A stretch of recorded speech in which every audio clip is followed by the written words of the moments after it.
Hello and welcome. I'm Pratap Singh. You're joining us on this special interview on NewsX, and we are with one personality who now needs no introduction. Yes, she's of course brought Olympic laurels for India at the recently held Paris Games, but also has created history. The first Indian since independence to win 2 medals, the first ever woman athlete to win 2 medals from India at the Olympics, and also the first female shooter to win at the Olympic Games. I'm talking about Manu Bhaker. Manu, welcome. Thank you so much for being with us today. Thank you so much, sir. Congratulations. Not just a medalist, as I said, but 3 records you've created from India as well. How does that feel? We never realize what history is until it's broken. So for me also, it's the same. I will realize some record has been broken once it's done. Yeah. For you, of course, what was that feeling like, when you got the first medal?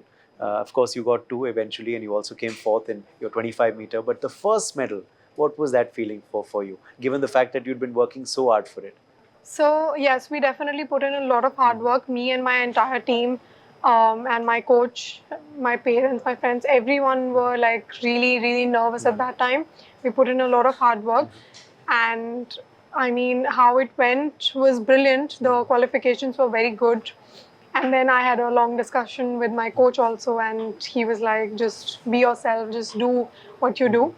So in the finals also, it was going good. I was shooting very good, and I missed the silver by 0.1 also. So somewhere it was like a bittersweet moment for me, and I was like, okay. Yeah. So there was, of course, that bittersweet moment, but then because you had 2 more events left, so it was like, because if it was the first and only one, then you were like, okay, done. But because you had 2 more left. Yes. So as soon as my first match was over and the finals were over, I got the medal. And the very next day, I had another match to shoot, and then day after was the finals for it. Then 2 days later, another match, and then finals following it. So there was no time to actually sit and take the medal in my hands and sit and think about it, how it went and everything. So I was being very practical. I was like, okay, another event tomorrow, just keep it aside, focus on the next thing, and follow your routine as you do.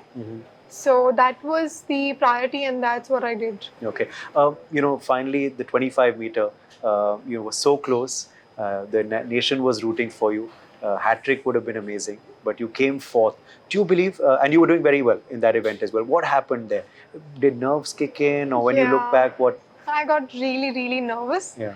And but I take it as a motivation that now I have something to actually look forward to in my next matches, and I'll really try my best to actually finish better than that.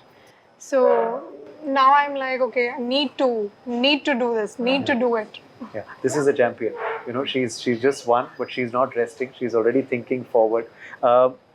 You've been talking to a lot of children as well across the country, and that's so good because it's important for them to learn from your story as well and hopefully get inspired. But one very important lesson that you're giving them is learn from your failures. Of course, enjoy your successes, but learn from what went wrong as well. For you, how important was that? Bouncing back from Tokyo Olympics, where a lot of things were not in your hand because of malfunction, but then coming back stronger. Because it could have broken you. I usually say that learn from your failures, not just learn from your failures, but learn from the experiences of other people also, your friends, your family, people you look up to, people who are your idols and all. So learn as much as you can from all of them and try to mold your life according to it, and just use those lessons in your life, and you will be able to actually. It'll help you a lot. And you said that's the inspiration that you're giving you, because it could have broken you. Yes. It could have broken you, but you I was really upset. After Tokyo, I was like devastated. I was like, this is the end of the world. But eventually, we all know it was not the end of the world. But eventually, I started to try and forget it and just move on and just carry myself with the current events at that time. So. But that was not easy at all. So I was being practical. I was like, okay, just take notes, what all you need to do, what all went badly. So I prepared myself better this time. I used all those lessons in my journey and in my experience.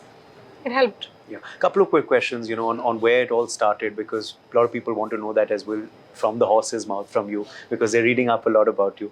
You were a sportsman in school. There were so many sports, of course, that you were doing. How did you pick shooting? Do you remember what age finally you picked shooting? Yes, 14 I started shooting when I had just entered 10th standard.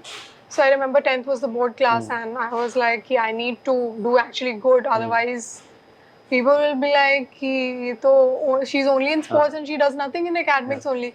So I told my parents that I need tutors also. So I used to go in tuitions also. Then my coach was kind of getting strict also with my shooting routines. So it was very hectic, but I was enjoying everything. I was like, I have a very tight schedule, and I'm enjoying it. Yeah. So that was my approach to it. Sometimes I would feel really, really tired in between all of that, the hassle and all. But my teachers and my coach and my parents were very supportive of everything, and they would just let me be. Sometimes I would need space, they would give me. So yes. You come from an academic background as well. You've been a good student yourself. Mother, masters in Sanskrit. Were you a good Sanskrit student or? Sanskrit, I mean, like I only learned to just pass my 10th grade exam, in which I topped actually my entire 10th class. Okay. So the boards, I scored really 10 CGPA. So. Okay. That's a fact that we didn't know as yet. But what was your favorite subject? Science. Bio, okay. Yes, any day. Okay.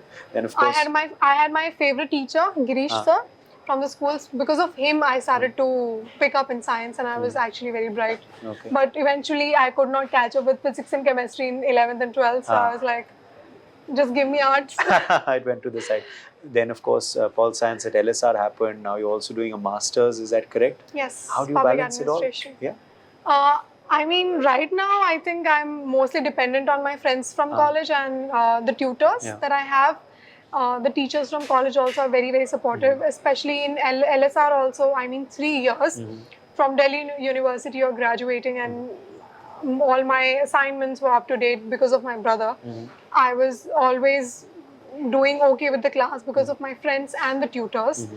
So it's not just me, but the entire faculty and my friends and my parents helped. Absolutely. Manu, just talking, of course, also about mental strength now. How important is that for a sportsman? Because we often talk about physical strength. People talk about your physical routine, exercise, all of that, very important. But mental strength, how important is that as well for an athlete? See, honestly, mental strength, not just for athletes, but for any person would be very, very important. When it comes to an athlete, I think competing at a big stage, representing country, and millions of people are actually looking forward to your matches or for your events. I think it takes toll on you sometimes, and you have to be really strong mentally as well as physically to be able to deal with it and even in that scenario perform. So I think it's very, very important, and I mean, we all are Indians, and Indians have this legacy of yoga and meditation. It's been in our culture, it's been in our blood since like forever. So we should not leave that. We should stick by it and learn as much as we can from our own culture and be mentally and physically more strong. Yeah, coaches also help in this. Yes. How solid has this jodi of yours with Jaspal Rana been? This partnership that has really led to such good results. So he is like a godfather to me, and he has always been a kind of person who would state facts and not be like, okay, if you're tired, you can take rest. No, he would be like, you're tired, but you need to do this. If you want to win a medal, you should do this. Rest is up to you. And then I'd feel guilty, and I'd be like, if I need to do this to win the medal, I'll do it. So this is how we used to work before the Olympic Games, and I hope it continues for a long, long time. Yeah. PM Modi, he spoke to you, of course, after you won. You met him as well when you came back. How was that interaction for you? So whenever I've met him quite a couple of times now, and whenever we meet him, I think it's a very refreshing and very motivational conversation that we have. He's a kind of person who would be like, okay, one-on-one kind of very happening conversation. It'll be like he'll ask you any question, like from the hockey people, he asks of their experiences, and from boxing how it went for them, and for for somebody who got an injury, about the injury, how it's doing now, Mhm. and then for the future events, what all future events are lined up for us, and then the aim for next Olympic Games and next events. So I mean, it's a very easygoing and informal conversation, but at the same time very motivational as well. Okay, last 3 quick questions, rapid fire, because we're out of time. What is your favorite cuisine? Indian, definitely. Okay. Yeah. And favorite in Indian, if I can ask you? Breakfast I eat South Indian, Okay. rest I eat North Indian. Okay, lovely. Yeah. Favorite place if you could go now and you need a break, holiday? Hills. The hills. Hills, yeah, You're a in hills the person. hills. A little cold and hills, yeah. Okay. Do you enjoy music? Love music. Yeah. Any favorite? I have a few. To name, I would say Arijit Singh, Karan Aujla, Lata Mangeshkar ji, Kishore Kumar, and the old ones also. So many I have. Like, Okay. I have different playlists for different moods. And you're obviously a good dancer as well. We saw you to Kala Chashma the other day. That though, I mean, like the girls were insisting a lot, so I was like, okay, fine. And I also remembered my school days, so I was like, yeah, that should be fun. Okay. And finally, any favorite movie? Do you get time to watch movies as well? So I really heard- enjoy the biopics and all, like MS Dhoni, The Untold Story, or sometimes rom-coms. Rom-coms are always good. Khoobsurat, for example, was really heartwarming picture.